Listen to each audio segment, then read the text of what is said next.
Hello friends, आज शुरू करने वाला हूँ सिस्टम ऑफ लीनियर इक्वेशन, जो कि एक मैट्रिक्स का ही टॉपिक है और ये काफ़ी इम्पॉर्टेंट टॉपिक है और इसका एक क्वेश्चन लगभग हर एंट्रेंस एग्ज़ाम में पूछा जाता है।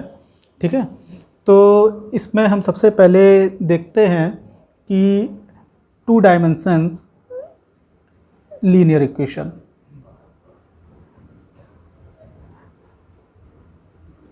सबसे पहले मुझे ये पढ़ना है, जब ये मुझे क्लियर हो जाएगा उसके बाद मैं पढ़ूंगा 3 डायमेंशनल लीनियर इक्वेशन पढ़ूंगा। ठीक है, तो उसमें क्या रहता है कि 2 डायमेंशन में क्या रहता है कि हमारे 2 वेरिएबल्स होते हैं। 2 वेरिएबल्स यहाँ पे केवल x एंड y की बात हो रही होगी, और जब 3 डायमेंशन में पढ़ेंगे तो यहाँ पर 3 वेरिएबल्स होते हैं x, y, z। ठीक है, ये नाम चेंज भी हो जाते हैं। जनरली हम x एंड y और x, y, z इनको यूज करते हैं। तो पहले मुझे समझना होगा इसके क्वेश्चन कैसे आते हैं। इनके क्वेश्चंस ये आते हैं जैसे कि आपको इक्वेशन दे रखी है 2x + y = 4 एंड एक इक्वेशन दे रखी है x - y = 6। ये जो इक्वेशंस हैं, इन दोनों इक्वेशन का आप सॉल्यूशन बताइए कि एक यूनिक सॉल्यूशन होगा या इनफाइनाइट सॉल्यूशन हो गया या सॉल्यूशन एग्जिस्ट ही नहीं करेगा। ठीक है, तो सबसे पहले मुझे ये समझना पड़ेगा कि यूनिक सॉल्यूशन की कब बात करते हैं, तो इसमें किस तरह के केसेस होते हैं। उसके बाद फिर मुझे समझना होगा कि इनफाइनाइट केसेस किस तरह के बनते हैं और नो सॉल्यूशन मतलब किस केस में एग्जिस्ट होता है। ठीक है, तो सबसे पहले हम बात कर लेते हैं unique solution. Unique solution, suppose ये इक्वेशन नंबर 1 है, ये इक्वेशन नंबर हमारी 2 है। ठीक है, यूनिक सॉल्यूशन, सबसे पहले तो हम सॉल्यूशन की बात करें। सॉल्यूशन होता क्या है? सॉल्यूशन होता है जो ऊपर लिखा हुआ है, इसमें वेरिएबल कौन कौन से हैं, x है और y है। तो आप x और y की कुछ ऐसी वैल्यू फाइंड आउट कीजिए जो दोनों ही इक्वेशन को सेटिस्फाइड करती है, मतलब कि कॉमन आंसर होना चाहिए जो इसको भी सेटिस्फाइड करे और जो इसको भी सेटिस्फाइड करे। यदि केवल एक इक्वेशन की बात करें तो ऐसे तो मुझे हो सकता है कि कई सारे हमें x और y मिल जाए जिसके लिए इक्वेशन नंबर 1 सेटिस्फाइड हो। ऐसे ही x और y बहुत सारे हमको मिलेंगे जिसके लिए इक्वेशन नंबर 2 सेटिस्फाइड हो, लेकिन उनमें बहुत सारे कॉमन x और y ऐसे होंगे जो दोनों ही इक्वेशन को सेटिस्फाइड कर रहे होंगे। ठीक है, यदि केवल मुझे एक ही ऐसा आंसर मिलता है कि x की वैल्यू मतलब और y की वैल्यू जो कि केवल दोनों इक्वेशन को सेटिस्फाइड करती हैं, उसके अलावा कोई भी x y नहीं मिले जो कि इन दोनों को सेटिस्फाइड कर सके, ठीक है, तब वो हमारा बन जाता है यूनिक सॉल्यूशन। सेकेंड की बात करते हैं इनफाइनाइट की। इनफाइनाइट सॉल्यूशन का मतलब हुआ कि बहुत सारे कॉमन सॉल्यूशन मिले हैं। ठीक है, बहुत सारे, यदि कॉमन सॉल्यूशन मतलब बहुत सारी x और y की ऐसी वैल्यूज हैं जो इन दोनों ही इक्वेशन को सेटिस्फाइड करती है, तो उस केस में कहते हैं इनफाइनाइट सॉल्यूशन। ठीक है, और नो सॉल्यूशन का मतलब होता है कि x और y की मुझे कोई भी ऐसी वैल्यू नहीं मिली जो दोनों को सेटिस्फाइड करे, मतलब पहली को भी सेटिस्फाइड कर रही है और दूसरे को भी सेटिस्फाइड कर रही है, मतलब कोई भी कॉमन आपको सॉल्यूशन ना मिले तो उस केस में कह देते हैं नो सॉल्यूशन। ठीक है, तो अब पेपर में आपको कैसे सॉल्व करना है, कैसे पहचानना है कि मुझे पेपर में इसको सॉल्व तो टोटली करना नहीं है कि एक्स वाई की वैल्यू निकालूँ, मैं सर्च करूँ। तो मुझे इनके लिए क्या करना होता है कि जैसे सपोज एक जनरल इक्वेशन लिख लेता हूँ मैं, a1x + b1y + c1 = 0। ठीक है, 2 वेरिएबल हैं और एक अलग से कांस्टेंट भी हो सकता है, और ये लीनियर इक्वेशंस के ही क्वेश्चन आते हैं केवल आपके। कभी कभी क्वाड्रेटिक टाइप के दिख रहे होंगे लेकिन वो कन्वर्ट आपके लीनियर में ही हो जाते हैं और फिर उस हिसाब से पूछे जाते हैं, वो आगे हम बात करेंगे। ठीक है, और दूसरी इक्वेशन आपको दे रखी a2x + b2y + c2 = 0। ये इक्वेशन नंबर 1 मान लेता हूँ, ये इक्वेशन नंबर 2 मान लिया। ठीक है, अब मुझे फाइंड आउट करना है कि इसका यूनिक सॉल्यूशन आएगा, इनफाइनाइट आएगा या नो सॉल्यूशन आएगा। ठीक है, तो हम क्या करते हैं, इसमें x के कोफिशिएंट का रेशियो निकालते हैं, मतलब कि a1/a2 निकाला। y के कोफिशिएंट का रेशियो निकालते हैं, b1/b2 होगा। ऐसे c1 और c2 मतलब जो कांस्टेंट पार्ट है इनका भी रेशियो निकालते हैं, तो ये हमारा c1 c2 हो गया। ठीक है, तो फिर मैं चेक करता हूँ क्या a1/a2 बराबर है। ठीक है, 2 ही केस हो सकते हैं, बराबर होंगे या नहीं होंगे। सपोज ये बराबर नहीं है। ठीक है, यदि बराबर नहीं है तो पीछे वाले, यदि ये बराबर नहीं तो हम क्या करते हैं, पीछे वाले को चेक करने की ज़रूरत नहीं है। केवल यदि इतना ही पार्ट ऐसा है तो ये हमेशा ही यूनिक सॉल्यूशन प्रोवाइड कराएंगे आपको। क्या प्रोवाइड कराएंगे? यूनिक सॉल्यूशन, मतलब x के कोफिशिएंट का रेशियो एंड y के कोफिशिएंट का रेशियो यदि बराबर नहीं है तो हमेशा यूनिक सॉल्यूशन ही प्रोवाइड होगा। ये इधर फिर हमें चेक करने की ज़रूरत नहीं है कि बराबर हो या ना हो, मुझे कोई मतलब नहीं है। ठीक है, अब ऐसे ही फिर भी देख लेता हूँ a1/a2 and B1 upon B2 C1 upon C2। अब क्या कर लेता हूँ, ये सपोज बराबर हो गए।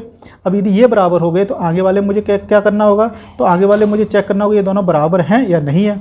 यदि सपोज ये दोनों रेशियो ऑलरेडी बराबर है और ये रेशियो और किसके बराबर आ गया, जो कांस्टेंट का रेशियो था उसके भी बराबर आ गया, तो उस केस में ये क्या हो जाता है, तब ये इनफाइनाइट सॉल्यूशन प्रोवाइड कराएंगे आपको। क्या प्रोवाइड कराएंगे, इनफाइनाइट सॉल्यूशन, राइट। और इसका हम कभी क्वेश्चन भी सॉल्व करेंगे, पहले इसके कॉन्सेप्ट को समझ लेते हैं। इस तीसरा केस क्या बचा है, A1 upon A2 B1 upon B2, ये दोनों बराबर है। तो यहाँ से देखो, यहाँ पे मैंने बराबर किया था, अब की बार क्या कर लेता हूँ, ये दोनों बराबर नहीं है, C1 अपॉन C2 ये इसके बराबर नहीं है। यदि ऐसा केस होता है तो उस केस में मुझे मिलेगा नो सॉल्यूशन, मतलब कोई भी हमें कॉमन आंसर नहीं मिलेगा, मतलब कॉमन एक्स वाई की वैल्यू नहीं मिलेगी जो दोनों इक्वेशन को सेटिस्फाइड कर रही हो, ठीक है। तो अब इसके पहले एग्जाम्पल समझ लेता हूँ। एग्जाम्पल सपोज दिया हुआ है x plus y equal to 2 और यहाँ पे दिया हुआ है x minus 2 y equal to 0, ठीक है। तो यहाँ 0 हटा के मैं 8 कर दे रहा हूँ सपोज, ठीक है। तो यहाँ पे यदि मैं रेशियो देखूँ, x के कोफिशिएंट का रेशियो 1/1 आ रहा है, यहाँ पे आ रहा है 1/-2, तो यहाँ पे साफ साफ दिख रहा होगा ये दोनों बराबर नहीं है। तो इस केस में यदि आप सॉल्व करने की कोशिश करोगे तो आपको एक यूनिक सोल्यूशन मिलेगा। वो हम कैसे सॉल्व करते हैं, ऊपर वाली जैसे इक्वेशन में सपोज 2 का मल्टीप्लाई कर दूंगा, इन दोनों को जोड़ दूंगा, 2y कट जाएगा, ठीक है। और उसके बाद ये 2x एंड 3 प्लस x, तो ये टोटल 3x हो जाएगा। यहाँ पे 2 का मल्टीप्लाई किया था, कितना हो गया था 4 एंड 8 12, तो 12/3 4 x इक्वल टू 4 आ जाएगा। ऐसी y की वैल्यू हम सॉल्व कर लेंगे, तो यहाँ पे केवल एक ही ऐसा आंसर होगा जो इन दोनों इक्वेशन को सेटिस्फाइड कर रहा होगा, ठीक है। तो ये हमारा कौन सा केस हो गया, ये वाला केस हो गया, इसका एग्जाम्पल हो गया। अब मैं इसका एग्जाम्पल देख लेता हूँ। दिया हुआ है x plus 2y equal to 4 और दूसरी इक्वेशन हमारी 3x plus 6y equal to, मैं क्या कर रहा हूँ, 3 का एक तरह से मल्टीप्लाई कर रहा हूँ, ठीक है। तो साफ साफ दिख रहा होगा, यदि मैं ऊपर वाली इक्वेशन में 3 का मल्टीप्लाई कर दूँ तो नीचे वाली इक्वेशन मिल रही है, ठीक है, या नीचे वाली इक्वेशन में 3 का डिवाइड कर दूँ तो ऊपर वाली इक्वेशन मिल रही है। मतलब कि यहाँ पे साफ साफ डिपेंडेंसी दिख रही है इक्वेशन नंबर 1 और इक्वेशन नंबर 2 में। मतलब कि एक इक्वेशन से आप दूसरी इक्वेशन यदि बना रहे हो तो ये होती क्या, लाइन की इक्वेशंस होती है। तो इसका मतलब साफ साफ हो गया, ये लाइन ये L1 है और यही लाइन L2 भी है, L1 and L2 same line है, ठीक है। तो यदि सेम लाइन होगी, एक लाइन ये है और यही लाइन इसके ऊपर लाई कर रही है, तो आपस में एक दूसरे के कितनी बार इंटरसेक्ट करेंगे, तो जितनी लंबी लाइन होगी उतनी बार इंटरसेक्ट करेंगे। तो ये इनफाइनाइट लेंथ की लाइन होती है, तो इंटरसेक्ट भी कितनी बार करेगा, इनफाइनाइट टाइम्स भी करेगा, ठीक है। मतलब कि दोनों के ही कॉमन सोल्यूशन मिलेंगे। तो यहाँ से यदि रेशियो निकालना चाहो तो देख लीजिए, यहाँ पे 1/3, यहाँ पे 2/6 जो कि कितने बराबर होगा, वो भी 1/3 के बराबर हो गया, इक्वल आ गया। यहाँ से क्या निकालेंगे 4/12, तो ये भी क्या हो जाएगा 1/3 रेशियो बराबर हो गया, ठीक है। तो ये इसका एग्जाम्पल तैयार हो गया। नेक्स्ट एग्जाम्पल देख लेते हो, नो सोल्यूशन किस केस में आएगा, x plus y equal to 4, यहाँ पर 2x plus 2y equal to 5। यदि यहाँ पे मैं रेशियो निकालूँ तो ये 1/2, यहाँ पर भी 1/2 आया, दोनों तो रेशियो सेम है। लेकिन जब मैंने 4/5 ये 1/2 के बराबर नहीं है, तो इस केस में क्या हो जाता है कि हमारे सॉल्यूशन नहीं मिलेगा, कोई भी कॉमन सॉल्यूशन नहीं मिलेगा। वो क्यों नहीं मिलेगा वो थोड़ा सा और देख लेते हैं। यदि मैं पहली वाली लाइन को ड्रॉ करूं तो पहली वाली लाइन आपकी ये बनेगी और जो दूसरी वाली लाइन बनेगी वो इस तरह से हो जाएगी। पहली वाली लाइन और दूसरी वाली लाइन आपस में एक दूसरे के पैरेलल हो जाती है। पैरेलल होने के केस में एक दूसरे को इंटरसेक्ट कभी करेंगे नहीं। जब इंटरसेक्ट नहीं करेंगे तो आपको कोई भी कॉमन पॉइंट आपको नहीं मिलेगा, ठीक है। तो जिस कारण ये क्या प्रोवाइड हो जाता है, हमको नो सॉल्यूशन मिलता है, ठीक है। तो अब 2D के सारे कॉन्सेप्ट का आपको एकदम क्लियर हो गए होंगे कि यूनिक कब मिलता है, इनफाइनाइट कब मिलता है, नो सॉल्यूशन कब मिलता है, ठीक है। तो अच्छा, इसका भी लाइन ड्रा करके देख लेते हैं यूनिक सॉल्यूशन का। यूनिक सॉल्यूशन में यदि एक लाइन ही है तो दूसरी लाइन आपकी इस तरह से होती है, ठीक है। और क्या हो जाएगा, एक ही जगह इंटरसेक्ट करेगा। कभी ऐसा तो नहीं होगा कि एक लाइन टेढ़ी मेढ़ी होकर मतलब ऐसे गई और फिर से ऐसे लौट आए, ऐसा तो पॉसिबल नहीं। एक बार इसको क्रॉस करेगी तो कर गई, दोबारा वो लौट के नहीं आएगी। तो यहाँ पे एक ही इंटरसेक्शन पॉइंट मिलता है, ठीक है। तो ये चीज़ समझिएगा, यूनिक सॉल्यूशन में इस तरह का लाइन ड्रॉ होते हैं। जो इनफाइनाइट सॉल्यूशन किस केस में मिलेगा, जब एक लाइन दूसरी लाइन के क्या हो, डिपेंडेंट हो। मतलब एक लाइन में किसी का मल्टीप्लाई करूँ या डिवाइड करूँ तो दूसरी लाइन तैयार मिल जाती है, तो उस केस में इनफाइनाइट सॉल्यूशन मिलेंगे। तो मतलब दोनों लाइन ही सेम हो गई तो उस केस में इनफाइनाइट सॉल्यूशन हो जाते हैं। नो सॉल्यूशन मतलब पैरेलल वाला केस हो गया आपका, ठीक है। तो इस केस में आपको कोई भी सॉल्यूशन प्रोवाइड नहीं होगा। तो ये 2D का कॉन्सेप्ट यहाँ तक था आपका। इसी में आगे देखते हैं दो वर्ड है हमारे पास, कंसिस्टेंट और दूसरा है इनकंसिस्टेंट सॉल्यूशन। ठीक है, कंसिस्टेंट सॉल्यूशन का मतलब होता है कि सॉल्यूशन हमारा एग्जिस्ट कर रहा है। ठीक है, और इनकंसिस्टेंट का मतलब होता है सॉल्यूशन हमारा एग्जिस्ट कर ही नहीं रहा है। तो उस केस में सीधी सी बात है, सॉल्यूशन एग्जिस्ट नहीं कर रहा, क्या हुआ मतलब उसका कोई भी सॉल्यूशन आपको नहीं मिल रहा है। ठीक है, तो no solution, solution does not exist या इनकंसिस्टेंट सॉल्यूशन, तीनों ही हमारी क्या हो जाएंगी, आपस में एक ही बात हो जाएंगी। और कंसिस्टेंट सॉल्यूशन क्या होता है, मतलब सॉल्यूशन एग्जिस्ट कर रहा है। यदि एग्जिस्ट कर रहा है तो वो किस तरह का एग्जिस्ट कर रहा है, तो उसमें आपके दो केसेस है, या तो यूनिक सॉल्यूशन आपको मिल रहा होगा या तो इनफाइनाइट सॉल्यूशन मिल रहा होगा। ठीक है, तो इनफाइनाइट सॉल्यूशन को इनफाइनाइट सॉल्यूशन भी लिखते हैं, और काफ़ी जगह बुक में इसको इनफाइनाइट मैनी सॉल्यूशन भी लिख के आता है। ठीक है, इनफाइनाइट मतलब इनफाइनाइट मैनी सॉल्यूशन। ठीक है, और इसको इस तरह से भी लिख के आता है, मोर देन वन सॉल्यूशन। ठीक है, तो मोर देन वन सॉल्यूशन का मतलब हो गया एक से ज़्यादा, और ये एक से ज़्यादा सीधे इनफाइनाइट पे ही रुकता है, उससे पहले आपको कहीं नहीं रुकेगा। ठीक है, तो यूनिक का मतलब सॉल्यूशन आपके केवल एक ही होगा इस, और जब मोर देन वन सॉल्यूशन, इसका सीधा सीधा है कि आपको नंबर ऑफ सॉल्यूशन जो होंगे वो इनफाइनाइट ही होंगे, इससे कम नहीं होंगे। ठीक है, इसमें नंबर ऑफ सॉल्यूशन की यदि बात करें तो इसमें नंबर ऑफ सॉल्यूशन कितने आपको मिलेंगे, इक्वल टू 0 मिलेंगे। ठीक है, इसमें नंबर ऑफ सॉल्यूशन आपको इनफाइनाइट मिलेंगे, इसमें नंबर ऑफ सॉल्यूशन आपको 1 मिलेंगे। ठीक है, तो दो वर्ड आपको बहुत ध्यान रखिएगा, कंसिस्टेंट सॉल्यूशन और इनकंसिस्टेंट सॉल्यूशन। ठीक है, तो कंसिस्टेंट सॉल्यूशन के अंदर क्या क्या मिलेगा आपको, यूनिक और इनफाइनाइट, तो इन दो वर्ड को याद रखना है। तो इस टॉपिक में दो वर्ड मुझे और पढ़ना है, क्या होमोजीनियस क्या होता है और नॉन होमोजीनियस क्या होता है। ठीक है, जो हमारा लीनियर इक्वेशन है, इनका जब एक होता है तो केवल लीनियर इक्वेशन बोलते हैं, और जब एक से ज़्यादा हो जाते हैं तो सिस्टम ऑफ लीनियर इक्वेशन बोलते हैं। तो उसमें क्या पढ़ना है मुझे, homogeneous and non homogeneous. Homogeneous linear equations कैसी होती है, जितनी भी आपको लीनियर इक्वेशंस का एक सिस्टम दे रखा है, यदि उस सिस्टम में जो इसका कांस्टेंट पार्ट है, ये वाला जो पार्ट है कांस्टेंट पार्ट है, वो कैसा होना चाहिए, सारे के सारे जीरो होने चाहिए, मतलब ऑल जीरोज़। ठीक है, ऑल जीरोज़, इसमें भी है ऐसा, इसमें भी है। ठीक है, और यदि ऐसा ना हो, सपोज जैसे एक एग्जांपल यहाँ पे मैं ये लिख दूँ, यहाँ पे मैं कर देता हूँ 0, राइट। तो यहाँ पे क्या है कि यहाँ पे सारे 0 नहीं है, तो इस केस में ये कहलाते हैं नॉन होमोजेनियस इक्वेशन। ठीक है, तो अब वो 2 डायमेंशंस में भी हो सकते हैं, 3 डायमेंशंस में भी हो सकते हैं। तो जैसे कि यहाँ पे लिखा हुआ है x + y + z = 6, something = 4, something = 9। ठीक है, तो इसके सारे 0 नहीं है। ठीक है, यदि मान लो सपोज यहाँ पे 6 है, ये दोनों 0 होते हैं, तब भी ये नॉन होमोजीनियस के ही पार्ट होते हैं। ठीक है, यदि तीनों के तीनों 0 हो जाएंगे तभी होमोजीनियस के पार्ट हो जाएंगे। ठीक है, तो यहाँ पर आपके सॉल्यूशन किस तरह के मिलते हैं, थोड़ा सा ये भी डिस्कस कर लेते हैं। यदि यहाँ पे x का कोफिशिएंट का रेशियो निकाल लूँ तो ये 1/2 हो रहा है, और यहाँ से रेशियो निकाल लूँ तो ये 2/1 हो रहा है, जो कि बराबर नहीं है। ठीक है, तो ये बराबर नहीं है, तो इस केस में ये यूनिक सॉल्यूशन प्रोवाइड कराएंगे। क्या प्रोवाइड कराएंगे, यूनिक सॉल्यूशन। ठीक है, तो यूनिक सॉल्यूशन आपको क्या मिलेगा, यहाँ आपको साफ साफ दिख रहा होगा, x = 0 एंड y = 0। ठीक है, x = 0 पुट कीजिए और y = यदि 0 पुट कर दें तो ऊपर वाला = 0 हो जाएगा, ऐसे नीचे वाला भी 0 हो जाएगा, और ये आपका क्या प्रोवाइड कराएगा, यूनिक सॉल्यूशन प्रोवाइड कराएगा। अब ये नीचे वाला देख लेता हूँ, तो नीचे वाले में क्या है कि यहाँ पर रेशियो यदि निकाला जाए, ये 1/2 आ रहा है, ये भी 1/2 आ रहा है, दोनों कैसे हैं, सेम है। अब इसके कांस्टेंट पार्ट के रेशियो से आप कंपेयर करने की कोशिश ना करें, क्यों, क्योंकि अब 0/0 और 0/0 होता है इनडिटरमिनेट फॉर्म। ठीक है, जो कि आप कैलकुलेट नहीं कर सकते हो। ठीक है, कभी 0/0 को 1 मत कर दीजिएगा। ठीक है, काफ़ी बच्चे क्या करते हैं कि जैसे कहीं पे लिखा हुआ है x/x क्या होगा सर, 1 होगा। ठीक है, तो मैं x की वैल्यू यदि 0 पुट कर दूँ तो 0/0 भी क्या होना चाहिए, 1 होना चाहिए। ऐसा होता है, बिल्कुल नहीं होता है। ठीक है, तो इस चीज़ को ध्यान रखिएगा कि जब भी हम x को x से कट करेंगे तो आपको एक माइंड रखना चाहिए कि x जो है वो 0 नहीं होना चाहिए, तभी 1 हो सकता है, अदरवाइज वो 1 नहीं होता है। ठीक है, तो ये क्या हो गया, गलत है कि ये 0 है तो ये 1 नहीं हो सकता है, तो ये इनडिटरमिनेट फॉर्म होती है। ठीक है, तो इसको हम C1/C2 कंपेयर करने की कोशिश नहीं करेंगे। तो यहाँ पर सिर्फ ये देख लिया जाता है कि x के कोफिशिएंट रेशियो एंड y के कोफिशिएंट के रेशियो। ठीक है, तो यहाँ पर मैंने 1/2 इक्वल आ गया। तो इस केस में आपको साफ साफ दिख रहा होगा कि फर्स्ट इक्वेशन में यदि मैं 2 का मल्टीप्लाई कर दूँ तो सेकंड वाली इक्वेशन मिल जा रही है। तो आपको क्लियर हो गया होगा, ये जो लाइन है और दूसरी लाइन वो भी सेम है, मतलब कि दोनों ही लाइन आपस में क्या कर रही हैं, कॉन्साइड कर रही हैं। कॉन्साइड करने के केस में आपको क्या मिलता है, इनफाइनाइट सॉल्यूशन मिलता है। ठीक है, इनफाइनाइट मैनी सॉल्यूशन। तो इनफाइनाइट मैनी सॉल्यूशन, तो इसमें भी आपको साफ साफ दिख रहा होगा, 0 को 0 दोनों पुट कर दूँ तब भी 0 आएगा, x वैल्यू 0 y की वैल्यू 0 यहाँ भी पुट करूँ तब भी ये 0 आ जाएगा। तो एक सोल्यूशन आपको 0 तो मिलेगा ही, जो कि इसमें भी मिल रहा था। चलो मैं लिख लेता हूँ x इक्वल टू 0 और y इक्वल टू 0। एक तो आंसर ये हो गया हमारा।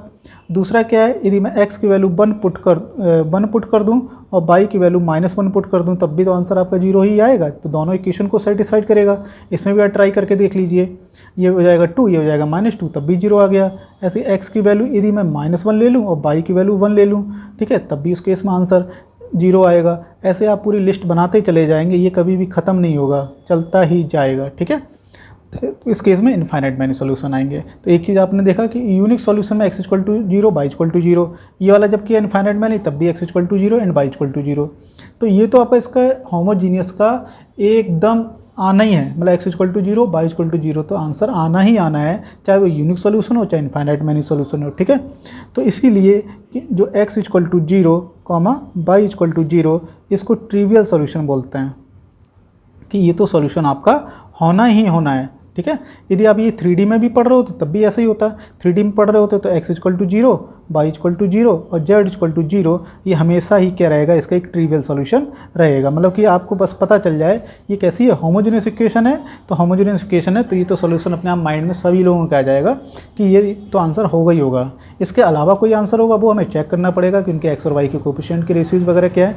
ये 2D में हम रेशियोज निकाल लेते हैं, लेकिन 3D में हम रेशियो से नहीं निकाल पाते हैं, ठीक है। अब इधर आ जाते हैं नॉन होमोजेनियस इक्वेशन में। तो नॉन होमोजेनियस इक्वेशन मैंने अभी जस्ट 2D में तो आपको बता ही दिया है कैसे निकालते हैं। अब ये आगे जो मुझे पढ़ना है वो पढ़ना है 3D में, ठीक है। 3D में मुझे नॉन होमोजेनियस भी पढ़ना है और 3D में मुझे होमोजेनियस भी पढ़ना है, ठीक है। ये हमारा आगे नेक्स्ट टॉपिक है। आगे देखते हैं इसमें 3 डायमेंशन लीनियर इक्वेशन, जिसमें हमारे पास 3 वेरिएबल होंगे x, y और z। इसमें जैसे कि एक एग्जाम्पल लिखा हुआ है, एक एग्जाम्पल आपके पास ये लिखा हुआ है, ठीक है। दोनों में डिफरेंस क्या है, इसके जो कांस्टेंट पार्ट है वो सारे 0 है, इसमें कांस्टेंट पार्ट सारे 0 नहीं है, मतलब ये होमोजेनियस इक्वेशन हो गई आपकी, और ये आपकी कैसी है, नॉन होमोजेनियस, ठीक है। तो होमोजेनियस और नॉन होमोजेनियस, तो होमोजेनियस को कैसे सॉल्व करते हैं और नॉन होमोजेनियस को कैसे करते हैं, ठीक है। तो नॉन होमोजेनियस होमोजेनियस वाले में ये तो क्लियर हो गया था, इसका सॉल्यूशन तो हमेशा ही एग्जिस्ट करेगा। इसका मतलब क्या हुआ, इनकंसिस्टेंट सॉल्यूशन हम की बात ही नहीं होगी यहाँ पर, क्योंकि इनकंसिस्टेंट का मतलब होता है सॉल्यूशन आपको नहीं मिलेगा। तो इसमें तो ऐसा कभी होता ही नहीं है कि आपको सॉल्यूशन ना मिले, x equal to 0, y equal to 0 और z इक्वल टू 0, तो आपको सॉल्यूशन मिलेगा ही।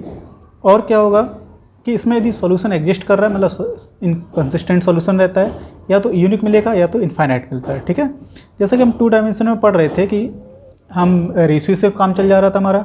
यहाँ पे यदि रेशियो की बात करेंगे तो यहाँ पे 3 इक्वेशंस हैं। रेशियो तो हम 2 लोगों के बीच में निकाल पाते हैं, तो ठीक है।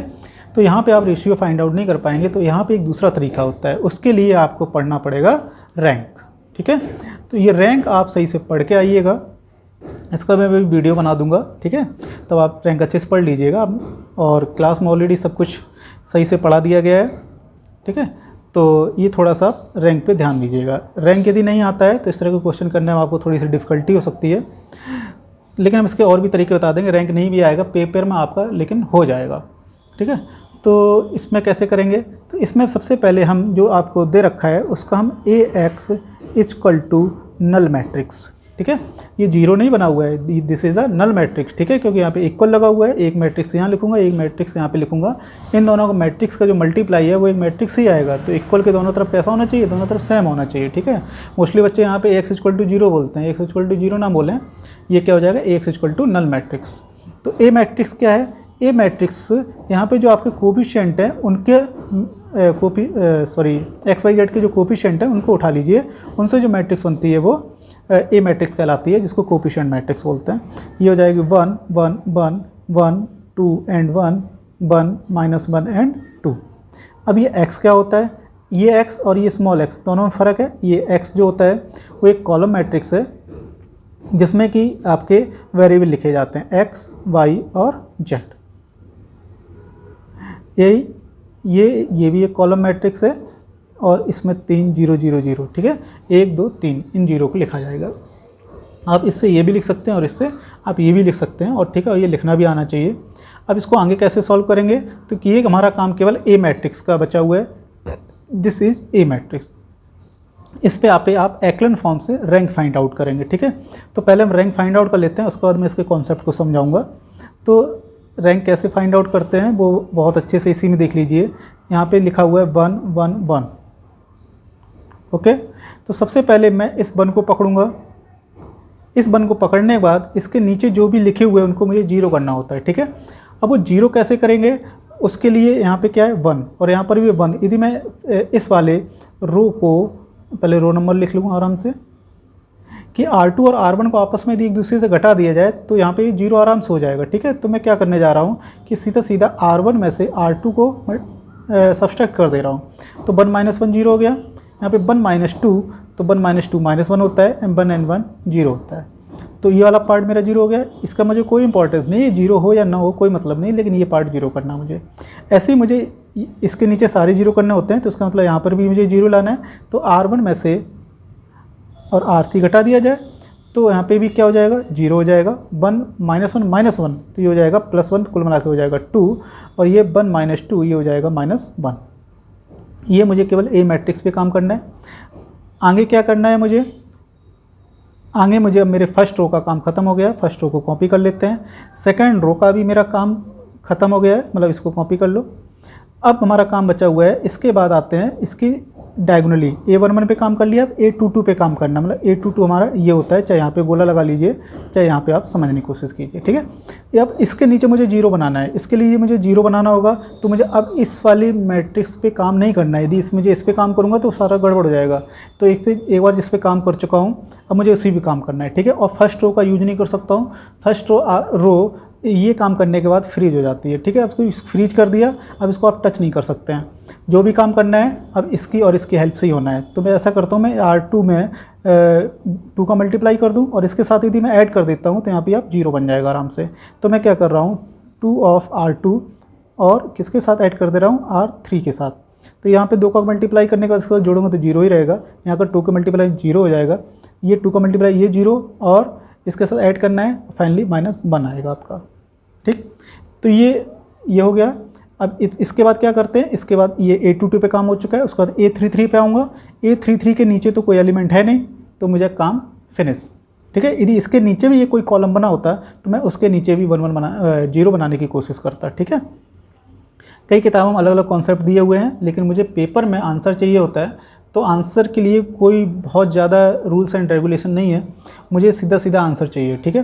तो आंसर के लिए जितना कम कलम चलाएं उतना बेटर रहेगा, क्योंकि पेपर में आपको समय कम रहता है, तो थोड़ा सा छोटी छोटी चीज़ों को भूलना होगा, ठीक है। कोई कई किताब में बताया होगा यहाँ पे 1 कर लीजिए, इसको 1 करिए, ऐसा कोई ज़रूरी नहीं है। अब रैंक आप बिना 1 निकाले ही निकल आती है।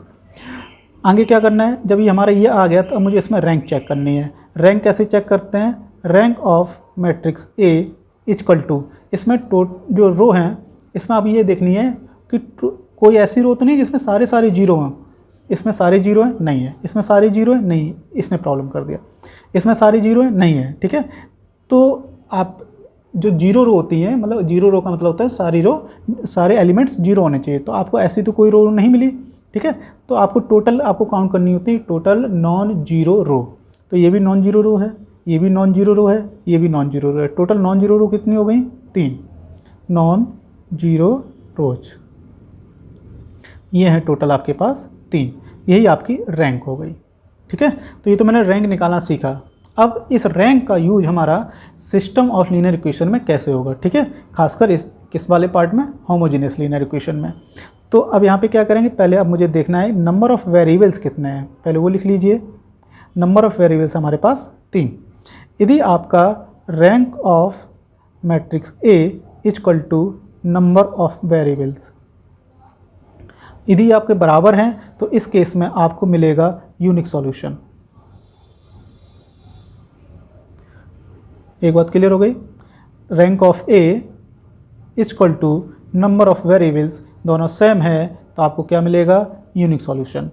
यदि सपोज रैंक ऑफ A और नंबर ऑफ़ वेरिएबल्स बराबर ना होते तो उस केस में आपको मिलता इनफाइनाइट सॉल्यूशन। नो सॉल्यूशन की हम यहाँ बात ही नहीं करेंगे, क्यों, होमोजीनियस में नो सॉल्यूशन की बात ही नहीं होती है, ठीक है। तो आपको एक कॉन्सेप्ट दूसरा कॉन्सेप्ट, ठीक है। तो ये दोनों रूल आप याद रखिएगा, rank of A number of variable के बराबर है तो यूनिक सॉल्यूशन मिलेगा, rank of A number of variable बराबर नहीं है तो आपको इनफाइनाइट सॉल्यूशन मिलेगा। ठीक है, ये हमारा तरीका हो गया होमोजीनियस में निकालने का। तो रैंक निकालने में आपको समय लग सकता है। ठीक है, तो इसके लिए एक कॉन्सेप्ट और हम बना दे रहे हैं, वो होता है हमारा डिटरमिनेंट का कॉन्सेप्ट। ठीक है, जिनको रैंक बहुत अच्छे से आती है तो वो जानते होंगे इस चीज़ को। तो हम क्या करते हैं, इसके लिए एक कॉन्सेप्ट और बना देते हैं। यदि सपोज आपकी जो ए मैट्रिक्स बनाई हुई थी वो आपकी स्क्वायर मैट्रिक्स है, ठीक है, जैसे कि यहाँ पे ये स्क्वायर मैट्रिक्स है 3x3 की। कभी कभी आपकी स्क्वायर मैट्रिक्स नहीं भी हो सकती है, स्क्वायर मैट्रिक्स नहीं है तो इस कॉन्सेप्ट को मैं यूज नहीं कर पाऊँगा। यदि स्क्वायर मैट्रिक्स है तो मैं क्या करूँगा, उसका डिटरमिनेंट निकालूंगा और डिटरमिनेंट नॉट इक्वल टू यदि 0 आ जाता है तो मुझे यूनिक सॉल्यूशन प्रोवाइड कराएगा। ओके, और ऐसे ही मैं क्या करूँगा कि डिटरमिनेंट ऑफ ए निकाला, यदि इक्वल टू 0 आ गया तो उस केस में ये इनफाइनाइट सॉल्यूशन प्रोवाइड कराएगा। ठीक है, determinant of A equal to 0 not equal to 0, थोड़ा सा यहाँ पे रैंक पे इसका असर देख लेता हूँ क्या कैसे अब क्या होता है कि यदि हमारा डिटरमिनेंट ए इक्वल टू 0 हो गया है। ठीक है, डिटरमिनेंट ए 0 तभी होगा जब आपस में कुछ रो एक दूसरे पे डिपेंडेंट होंगी। जब डिपेंडेंट होंगी तो उसमें क्या होता है, किसी में एक में मल्टीप्लाई करने से वो दूसरी रो तैयार हो जाती है। मतलब एक मल्टीप्लाई किया और दूसरे सब्सट्रैक्ट कर दो तो वो पूरी रो 0 हो जाती है। वो रो यदि पूरी 0 हो गई तो हमारा नंबर ऑफ़ रैंक एक कम हो जाएगी। ठीक है, तो जिस कारण से हमारा rank of A number of variable बराबर नहीं हो पाएंगे। क्लियर? तो इसी वजह से ये कॉन्सेप्ट हमारा काफ़ी काम आ जाता है क्योंकि डिटरमिनेंट निकालना आसान होता है और इस पे ही क्वेश्चन आपके मोस्टली पूछे भी जाते हैं पेपर में। अब ये समझिए 70% जो क्वेश्चन है वो केवल इतने ही पार्ट से आपसे पूछ लिए जाते हैं। यदि आपको डिटरमिनेंट का कॉन्सेप्ट और रैंक के कॉन्सेप्ट से मेल खाता है तो आप ये क्वेश्चन आराम से कर लेंगे। ठीक है, तो इन चीज़ों को ध्यान रखिएगा कि determinant of A not equal to 0 तो unique solution, determinant A equal to 0 तो इनफाइनाइट सॉल्यूशन। ठीक है, तो इसके यूनिक होमोजीनियस में इसके कई नाम भी होते हैं कि क्या क्या नाम होते हैं, जैसे कि मैं यहाँ पे देख लेता हूँ। यूनिक सॉल्यूशन, यूनिक सॉल्यूशन को जीरो सॉल्यूशन भी बोलते हैं क्योंकि यहाँ पे केवल जीरो सॉल्यूशन ही मिलेगा। ये केवल होमोजीनियस की मैं बात कर रहा हूँ, होमोजीनियस की। ठीक है, दूसरा ट्रिवियल सॉल्यूशन। ट्रिवियल सॉल्यूशन मतलब केवल 0 ही सॉल्यूशन मिलते हैं, इसके अलावा और कोई सॉल्यूशन नहीं मिलता है। ठीक है, और क्या लिख सकते हैं, हैज़ ओनली वन सॉल्यूशन। ठीक है, तो सीधी सी बात यूनिक सॉल्यूशन की बात कर रहे हैं और इतने ही है। इसके अलावा खासकर जीरो सॉल्यूशन ये वर्ड है काफ़ी यूज किया जाता है। बोला जाता है this is system of linear equation having zero solution then the find the value of lambda के समथिंग, इस तरह क्वेश्चन आते हैं। जैसे यहाँ पे 2 लिखा हुआ है, यहाँ पे मैंने लैम्डा लिख दूँ और उन्होंने बोल दिया है कि ये जीरो सॉल्यूशन रखता है। तो जीरो सॉल्यूशन रखता है तो आप इस के या जो भी लैम्डा यूज कर रहे हैं उसकी वैल्यू आप बताइए। ठीक है, तो मैं क्या करूँगा, डिटरमिनेंट निकालूंगा। यदि जीरो सॉल्यूशन रखते हैं तो zero solution not equal to 0 निकालना है। ठीक है, तो यहाँ पे मैं लिख दे रहा हूँ जीरो सॉल्यूशन। ठीक है, तो जब जीरो सॉल्यूशन की बात करते हैं डिटरमिनेंट नॉट इक्वल टू 0 आना चाहिए। और जब नॉन जीरो सॉल्यूशन की बात करेंगे, मतलब कि इसमें जीरो सॉल्यूशन तो होता ही है लेकिन उसके अलावा भी बहुत सारे नॉन जीरो सॉल्यूशन मिलते हैं, इसलिए इसे नॉन जीरो सॉल्यूशन बोला जाता है। तो उसमें क्या करते हैं, डिटरमिनेंट इक्वल टू 0 कर देते हैं। ठीक है, तो इसके भी बहुत सारे नाम हैं, infinite solution, non zero solution, और क्या कर देते हैं इनफाइनाइट मैनी सॉल्यूशन, और क्या क्या लिख देते हैं, more than one solution, non trivial solution.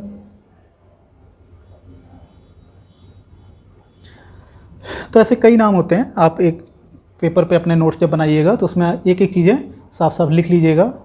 ठीक है, तो ये हमारा होमोजीनियस का कॉन्सेप्ट है।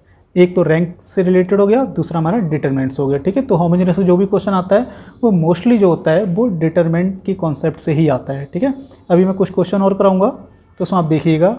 ठीक है, तो मैं डिटरमिनेंट से ही उसको सॉल्व कराऊंगा। अब जो आगे पढ़ने वाला हूँ वो है हमारा नॉन होमोजीनियस इक्वेशन। अब देख लेते हैं नॉन होमोजीनियस इक्वेशन। ठीक है, एक एग्जाम्पल पहले से लिखा हुआ है, x + 2y + 3z = 1 and something. आपको टोटल 3 इक्वेशन है, 3 ही आपके पास अननोन है, x, y और z। तो इस वाले जो सिस्टम ऑफ लीनियर इक्वेशन आपको दे रखा है इसको हम लिखते हैं ax = b फॉर्म में। ए में क्या होता है, जो भी आपके यहाँ पे x, y, z के कोफिशिएंट है उनको लिख लेते हैं, ये कोफिशिएंट मैट्रिक्स कहलाती है। x वेरिएबल में लिख लेते हैं, x, y, z हो गए। और जो आपके कांस्टेंट टर्म है 1, 2, 4 इसको इधर लिख लिया, ये आपको बी मैट्रिक्स कहलाती है। ठीक है, तो इसमें मुझे क्या करना होता है, कैसे इस पर वर्क करना है मुझे, इसके लिए मैं बनाता हूँ ए ऑगमेंट बी, ठीक है। इसको पढ़ता है ए ऑगमेंटेड बी मैट्रिक्स, ठीक है। तो मतलब ए मैट्रिक्स ये वाली और बी मैट्रिक्स इन दोनों का कंबाइंड बनाता हूँ, एक साथ लिख लेता हूँ, ठीक है।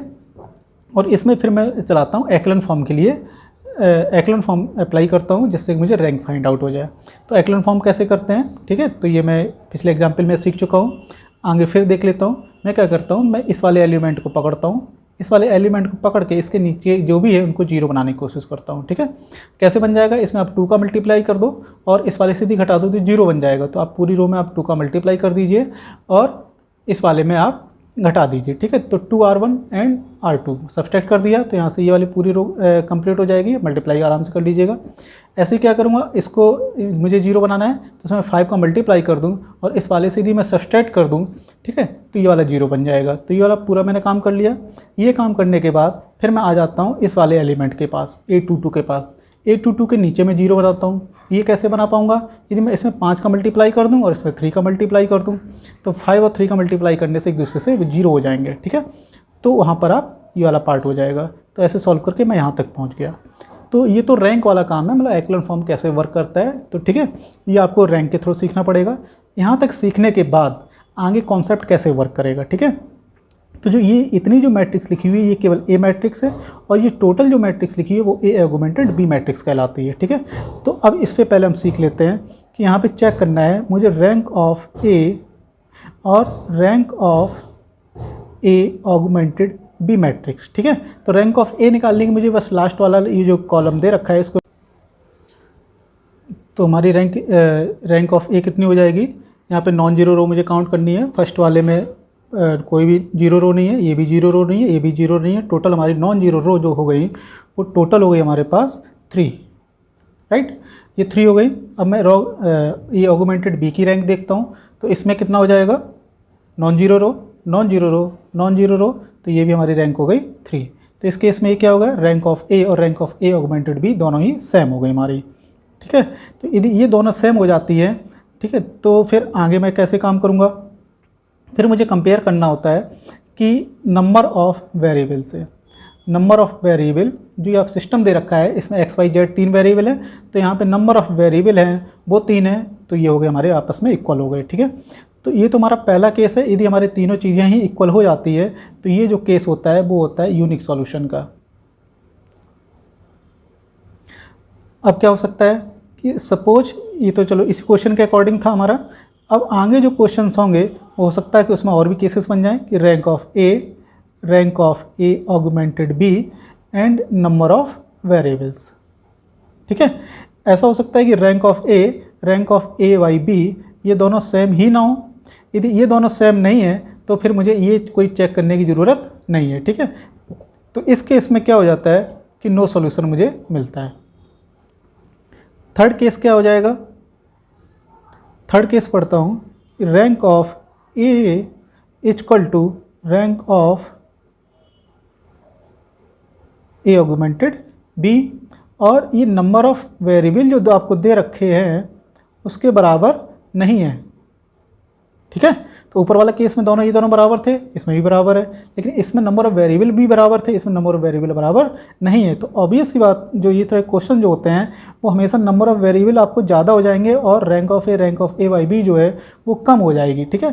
तो इस केस में जो होता है वो हमारा हो जाता है इनफाइनाइट सॉल्यूशन, ठीक है। तो और यूनिक सॉल्यूशन और इनफाइनाइट सॉल्यूशन ये किसके पार्ट होते हैं, ये कंसिस्टेंट सॉल्यूशन के पार्ट होते हैं। और ये किसका पार्ट होता है, इनकंसिस्टेंट सॉल्यूशन का पार्ट होता है, राइट। तो इतना मुझे बेसिक्स यदि सीख लिया जाए तो मेरा सारा काम चल जाएगा, ठीक है। तो जैसे कि अब मैं पूरा एक सिस्टम बना देता हूँ यहाँ पर कि सॉल्यूशन किस किस तरह के हो सकते हैं। 2 तरीके से हो सकते हैं, पहला कंसिस्टेंट, दूसरा इनकंसिस्टेंट। यदि कंसिस्टेंट है तो इसमें भी 2 पार्ट हो गए। तो पहला पार्ट क्या कहलाता है हमारा, यूनिक वाला, दूसरा इनफाइनाइट, ठीक है। तो कंसिस्टेंट के लिए रैंक ऑफ ए और rank of A augmented B दोनों कैसे होने चाहिए, सेम होने चाहिए। और इनकंसिस्टेंट के लिए rank of A not equal to rank of A augmented B. यदि ए और ए ऑगमेंटेड बी की रैंक सेम नहीं है तो इनकंसिस्टेंट हो जाएगा, यदि सेम हो गया तो कंसिस्टेंट हो जाएगा। यदि कंसिस्टेंट हो गया तो यूनिक और इनफाइनाइट के लिए, जैसे कि मैंने होमोजेनियस में देखा था, वो फिर से यहीं पे आ जाएगा। तो जो रैंक ऑफ ए या ऑगमेंटेड बी जब बराबर ही है तो दोनों के कोई एक ले सकता हूँ। This is number of variable, ठीक है। यदि ये सेम हो जाएगा तब मुझे इस केस में यूनिक सॉल्यूशन मिल जाएगा। और यदि rank of A less than number of variable, या कहने का मतलब not equal to number of variables, यदि ऐसा हो जाता है तो उस केस में आपको क्या मिलेगा, इनफाइनाइट मैनी सॉल्यूशन मिलेंगे, राइट। तो मुझे ये कॉन्सेप्ट बहुत अच्छे से याद रखना है कि कब मुझे कंसिस्टेंट मिलना है, कब इनकंसिस्टेंट मिलना है। यदि कंसिस्टेंट हो गया तो उसके बाद मुझे नंबर ऑफ वेरिएबल से कंपेयर करना होता है, ठीक है। ये होमोजेनियस के लिए भी है और नॉन होमोजेनियस के लिए भी है, ठीक है। तो अच्छा, नॉन होमोजेनियस में होमोजेनियस में क्या था, यहाँ पे ए ऑगमेंटेड भी निकालने की जरूरत नहीं पड़ती थी। क्यों? क्योंकि मुझे इनकंसिस्टेंट की बात ही नहीं हो रही होती है, वहाँ पे केवल कंसिस्टेंट की बात हो रही होती थी, ठीक है। तो कंसिस्टेंट मुझे केवल ये दोनों चीज़ें देखनी होती थी, मुझे रैंक ऑफ ए निकालते थे और वो नंबर ऑफ वेरिएबल से कंपेयर कर लेते थे, ठीक है। यदि नंबर ऑफ वेरिएबल के बराबर आ जाता तो यूनिक होता था, और नंबर ऑफ वेरिएबल बराबर नहीं आता था वो इनफाइनाइट सॉल्यूशन होता था, ठीक है। तो ये बेसिक मुझे कॉन्सेप्ट समझना है, ठीक है। अब पेपर में क्या होता है, इसके क्वेश्चन जो आएंगे बहुत इजी आते हैं। मुझे कोई भी काम नहीं करना होता है, मुझे इसकी ट्रिक सीखनी है, ठीक है। तो ट्रिक क्या सीखनी है, तो मुझे इसको बहुत छोटी छोटी चीज़ समझनी है कि पहला केस कब बनेगा, दूसरा केस कब बनेगा, तीसरा केस कब बनेगा। यदि मुझे ये चीज़ समझ में आ जाती है तो पेपर में ये क्वेश्चन विदाउट कलम को यूज किए आप सीधा सीधा आंसर निकाल सकते हो, ठीक है। तो कैसे निकालते हैं, थोड़ा बहुत ध्यान दीजिएगा। यहाँ पर rank of A by B equal, इस चीज़ से ध्यान दीजिए। यहाँ पे -3 लिखा हुआ है, -3 होने की वजह से ये पूरी नॉन जीरो रो हो गई, तो यहाँ से रैंक ऑफ ए था वो हमारा 3 आ गया, ठीक। अब यदि यहाँ पे -3 लिखा हुआ है और यहाँ पे मैं 0 भी कर दूँ, ये यहाँ पे जो -3 दिख रहा है आपको, यदि मैं इसको 0 कर दूँ तब दोनों की रैंक क्या आएगी, तब भी दोनों की रैंक 3 आएगी, ठीक है। क्योंकि ये -3 तो हमेशा रहेगा ही, जब इस रो को मैं चेक करूँगा तो ये हमेशा ही नॉन जीरो रो प्रोवाइड कराएगा, तो जिससे कि ओवरऑल रैंक जो है वो 3 ही बनी रहेगी, ठीक है। तो इसका मतलब हुआ यूनिक वाले में ये वाला जो एलिमेंट है वो बहुत इंपॉर्टेंट है। एक चीज़ क्लियर हो गई, ये इंपॉर्टेंट है लेकिन इस पर हमारा कोई भी लेना देना नहीं है, ये कुछ भी हो हमें कोई मतलब नहीं है। एक चीज़ समझ में आ गई, ठीक है। और दूसरी चीज़ यही, यहाँ पे एक नॉन जीरो एलिमेंट होना ही चाहिए, इस चीज़ को ध्यान देना है। सेकंड देख लेते, rank of A by B equal नहीं है। ये कब होगा, जब ये इसको मैं 0 कर दूँ। यदि मैं इसको 0 कर दूँ तो रैंक ऑफ ए यदि मैं देखूँ तो रैंक कितनी हो जाएगी, टोटल 2 रह जाएगी। और यहाँ पे केवल -3 यदि लिखा रहे, तब ओवरऑल यदि मैं रैंक को देखा जाए ए ऑगमेंटेड बी को, तो इसकी रैंक कितनी आएगी, 3 आएगी, क्योंकि यहाँ तो 0 आपको लिखा होगा। और जब इस रो को पूरा चेक करोगे तो ये तो -3 होने की वजह से क्या हो जाएगा, नॉन जीरो रो हो जाएगी, जो कि रैंक में काउंट हो जाएगी, ठीक है। तो ये इसकी आई 2 और इसकी आई 3, तो rank of A by B बराबर नहीं है, नहीं होंगी। उस केस में ये क्या हो जाएगा, नो सॉल्यूशन। थर्ड केस कब बनेगा, rank of A by B बराबर है लेकिन नंबर ऑफ वेरिएबल से कम है। नंबर ऑफ वेरिएबल से कम मतलब ये 3 है, तो यदि 2 हो जाए, मतलब 2 का मतलब ये दोनों 2 हो जाए। 2 कब होगी, जब यहाँ वाला पार्ट भी 0 हो और ये वाला पार्ट भी 0 हो। यदि दोनों ही 0 हो गए तभी आपकी रैंक 2 होगी, ठीक है। तो रैंक 2 हो गई, नंबर ऑफ वेरिएबल से कम भी हो गया। तो इस चीज़ को ध्यान रखना है, तो मतलब this is equal to 0 and this is also equal to 0, ठीक है। तो यहाँ पे ध्यान रखना है कि ये वाला जो एलिमेंट है this is 0, this is also 0, ठीक है। और जबकि यहाँ पे क्या था कि this is 0, this is not equal to 0 और दिस बिलोंग्स टू आर, ये कुछ भी बना रहे, हमें कोई मतलब नहीं है, ठीक है। तो ये चीज़ें मुझे छोटी छोटी ध्यान देनी है। तो यदि ये चीज़ बहुत अच्छे से आता है तो आपको आगे के क्वेश्चन बहुत आसान हो जाएंगे। अभी मैं एक क्वेश्चन कराने वाला हूँ, उसको बहुत ध्यान से देखिए और ऐसे ही बिना देखे आप आंसर बताइएगा। यहाँ पे इन 2 क्वेश्चन को देख लेता हूँ। क्वेश्चन दिया हुआ, the existence of the unique solution of the system of linear equation. आपको 3 इक्वेशन दे रखी है, जिसमें कि इस साइड में आपको म्यू दिखाई दे रहा है और इस साइड में आपको लैम्डा दिखाई दे रहा है, ठीक है। Depends on, okay. अब ये डिपेंड्स ऑन कि केवल लैम्डा पे डिपेंड होगा, क्या केवल म्यू पे डिपेंड होगा, दोनों पे डिपेंड होगा या दोनों पे डिपेंड ना हो, ठीक है। ऐसे 4 ऑप्शन आपको दे रखे हैं। इधर ए ऑगमेंटेड जब बी बनाओगे तो जो ए वाले पार्ट में केवल म्यू आएगा और जो पीछे बी वाला जो एक कॉलम बनता है उसमें केवल लैम्डा आएगा, ठीक है। तो मैंने आपको बताया था कि यूनिक सॉल्यूशन में क्या होता है कि मैंने आपको जब ए ऑगमेंटेड बी बनाई थी तो ऐसे करके एक मैट्रिक्स बनाया हुआ था, तो मैंने ये बोला था कि यहाँ पर जो पार्ट आएगा वो नॉट इक्वल टू 0 हो, ठीक है, ये नॉट इक्वल टू 0 और यहाँ पर जो कुछ भी आएगा इस वाले पार्ट में ये कुछ भी बना रहे, कुछ भी बना रहे का मतलब मैथ में होता है बिलोंग्स टू आर।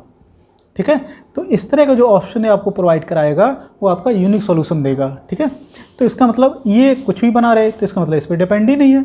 डिपेंड किस पे होगा, this is not equal to 0। ठीक है, तो यहाँ पे क्या आ रहा है, ये म्यू आ रहा है, तो जब मैं इसको रैंक के थ्रू जब सॉल्व करूँगा तो ये म्यू धीरे धीरे सॉल्व होकर यहाँ इस वाले पार्ट में फंसेगा।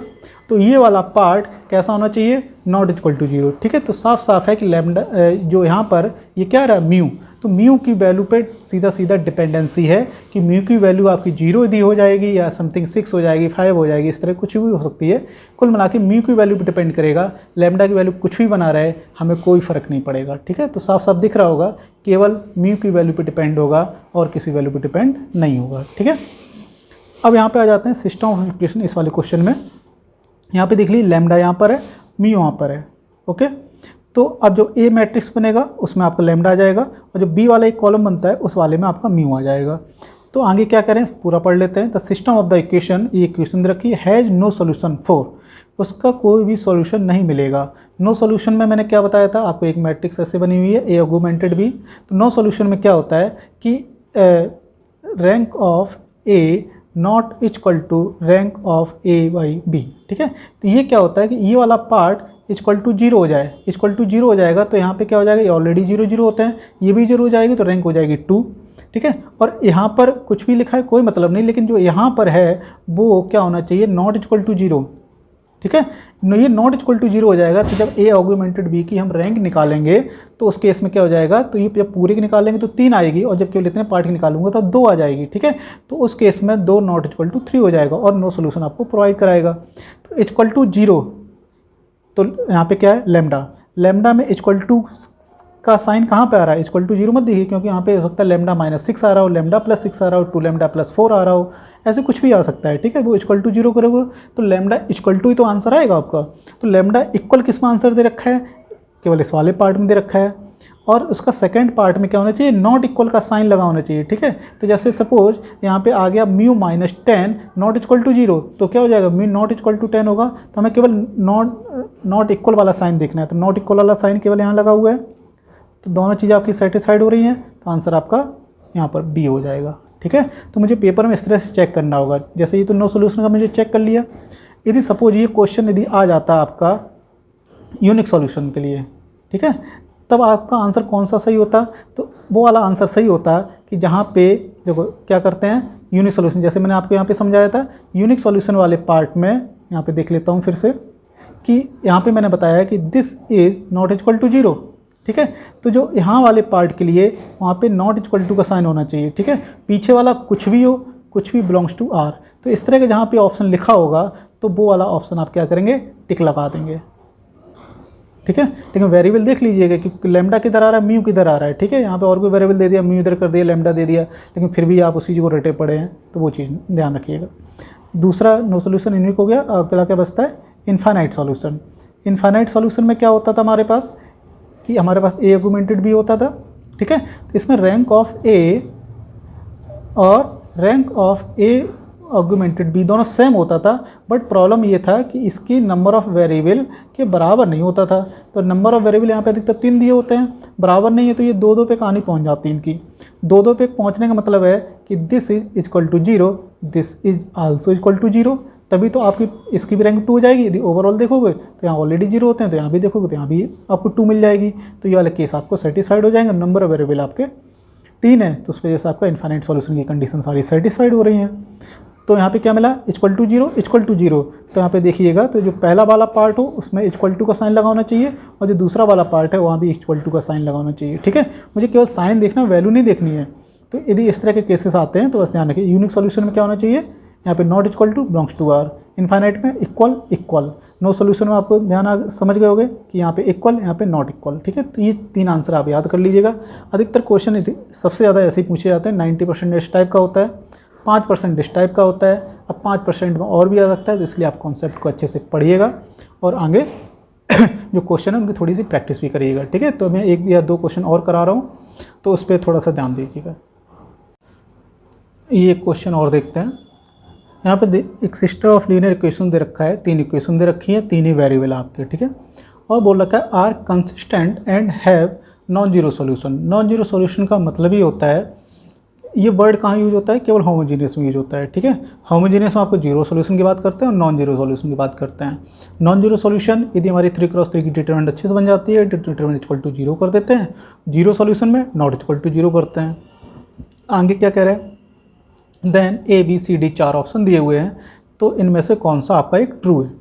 चलो आगे सॉल्व करता हूँ। तो सॉल्व कैसे करूँगा, ध्यान दीजिए। ये जो आपके 3 इक्वेशन दे रखा था, इसको पहले मैं एक सिस्टमेटिक वे से लिख लेता हूँ। वो हमारा पहले x के वेरिएबल्स रहते हैं, फिर y के, फिर z के, और इधर लिख लेता हूँ कांस्टेंट के। तो इधर जब मैंने इसको सही से लिखा तो यहाँ पे आपको साफ साफ दिख रहा होगा कि इस वाले पार्ट में सारे क्या हैं, 0 0 हैं, तो इसलिए होमोजीनियस का पार्ट हो गया ये, ठीक है। तो होमोजीनियस इक्वेशन को कैसे सॉल्व करते हैं ये आपको पता ही है, ये मैंने आपको कॉन्सेप्ट यहाँ पे रिवाइज भी करा दिया है। तो डिटरमिनेंट इक्वल टू मैं क्या कर दूंगा, 0, बिकॉज क्योंकि नॉन जीरो सॉल्यूशन, ठीक है। अब इसको मैं सॉल्व करता हूँ। अब मैं इसको डिटरमिनेंट को आपको सॉल्व करना आता ही है। इसको मैं सॉल्व करते करते फाइनली यहाँ पर मैं पहुँच गया a² + 2a + 1 इक्वल टू 0, ठीक है। अब मैं आगे क्या करता हूँ, ये जो है वो a+1 का होल स्क्वायर है। a+1 का होल स्क्वायर इक्वल टू 0, तो आपको क्लियर होगा कि a+1 इक्वल टू 0 हो जाएगा। a+1 इक्वल टू 0, इसका मतलब a की वैल्यू क्या हो रही है, -1। a की इक्वल टू -1, तो इसमें से किस ऑप्शन को सेटिस्फाइड कर रही है, यहाँ पे बी ऑप्शन में लिखा हुआ है a³ + 1 इक्वल टू 0, तो जिसको ये सेटिस्फाइड कर रही है, इसलिए ऑप्शन आपका कौन सा सही हो जाएगा, ऑप्शन बी। ओके, तो मेन कैलकुलेशन हर क्वेश्चन अलग अलग होता है, कैलकुलेशन पे इतना ध्यान मत दीजिए, मेन फोकस करना है कि कॉन्सेप्ट, ठीक है। कॉन्सेप्ट जैसे ही नॉन जीरो का क्वेश्चन आएगा तो मुझे डिटरमिनेंट इक्वल टू 0 कर देना है, 0 का क्वेश्चन आएगा तो determinant equal to not equal to 0 कर देना है, ठीक है। मुझे बेसिक कॉन्सेप्ट याद रखना है, तो आपके क्वेश्चन इस बेस पे आते हैं और पेपर में काफ़ी इंपॉर्टेंट टॉपिक है ये आपके लिए।